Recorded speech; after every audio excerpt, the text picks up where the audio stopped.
Hi friends, welcome back for chapter 9. Say hello to Kitty. And she's off, she has toys to play with. We are ready for chapter 9 today, and in this chapter they're going to find something similar to what you just saw. Are you ready? Here we go. Chapter 9. The next morning, Mr. Little was walking back and forth in the Littles' kitchen. Mrs. Little and Lucy sat at a table watching him. Granny Little was sitting at the table too, knitting. Mr. Little kept looking up at the clock on the wall. 10 o'clock, he said, and they're not here.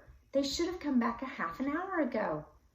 Who's not here? Asked Granny Little. Uncle Pete and Tom, said Mr. Little. They went to the kitchen to see if the mouse traps had been set. Oh, what shall we do? Said Mrs. Little. Mr. Little strapped on his sword. I'm going to find them, he said. They're probably all right, but I can't stand the waiting. I'd better go with you, said Mrs. Little. No, I can handle it alone, said Mr. Little. I want you here with Granny, just in case. Do you think mice would come here? No, but you can't be sure, said Mr. Little. They did in 35. When there are enough of them, they'll try anything. When Mr. Little got to the kitchen, he couldn't find Uncle Pete and Tom. He didn't see any mouse traps either. He went to the cellar. Still no sign of the boy and his uncle. And there were no mouse traps in the cellar. Something's wrong, thought Mr. Little. Mr. Little went to the garbage can. There had to be mouse traps there. It was the best place to catch mice. But there were none, and still no sign of the missing Littles. It's very strange, thought Mr. Little. No mice, no mouse traps, and no Tom or Uncle Pete. He decided to return to the kitchen. That's where Uncle Pete wanted to go in the first place. So Mr. Little turned back and headed for the kitchen.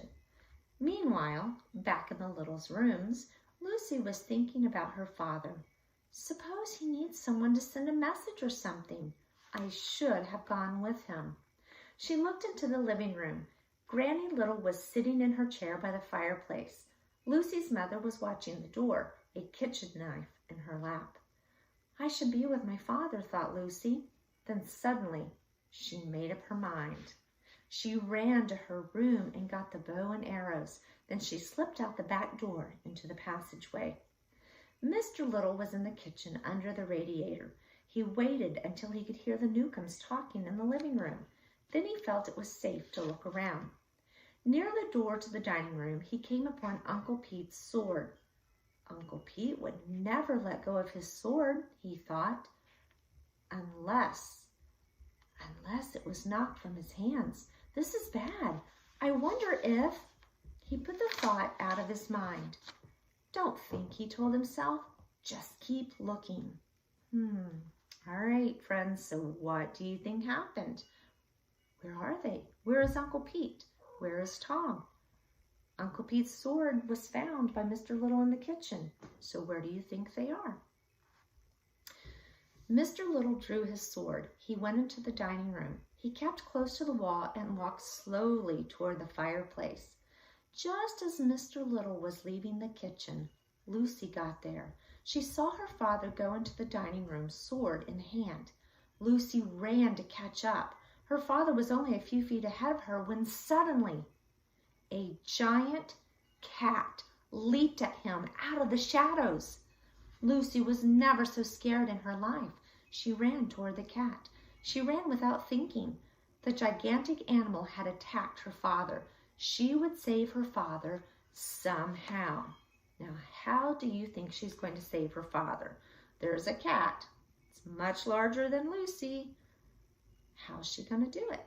What does she have with her? Do you remember?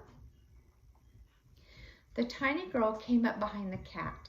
Its long tail swished back and forth over her head. She took an arrow and jabbed it as hard as she could into the cat's tail.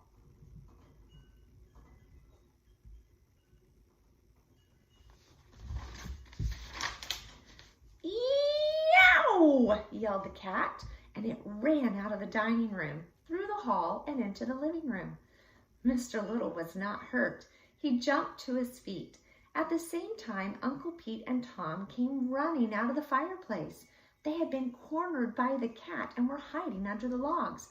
"Let's get out of here," yelled Mr. Little. He ran for the kitchen. "Not without this," said Uncle Pete. He bent down and scooped up his sword.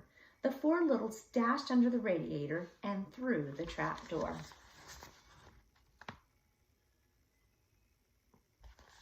So did Lucy make a good decision when she decided to go find her father? What do you think?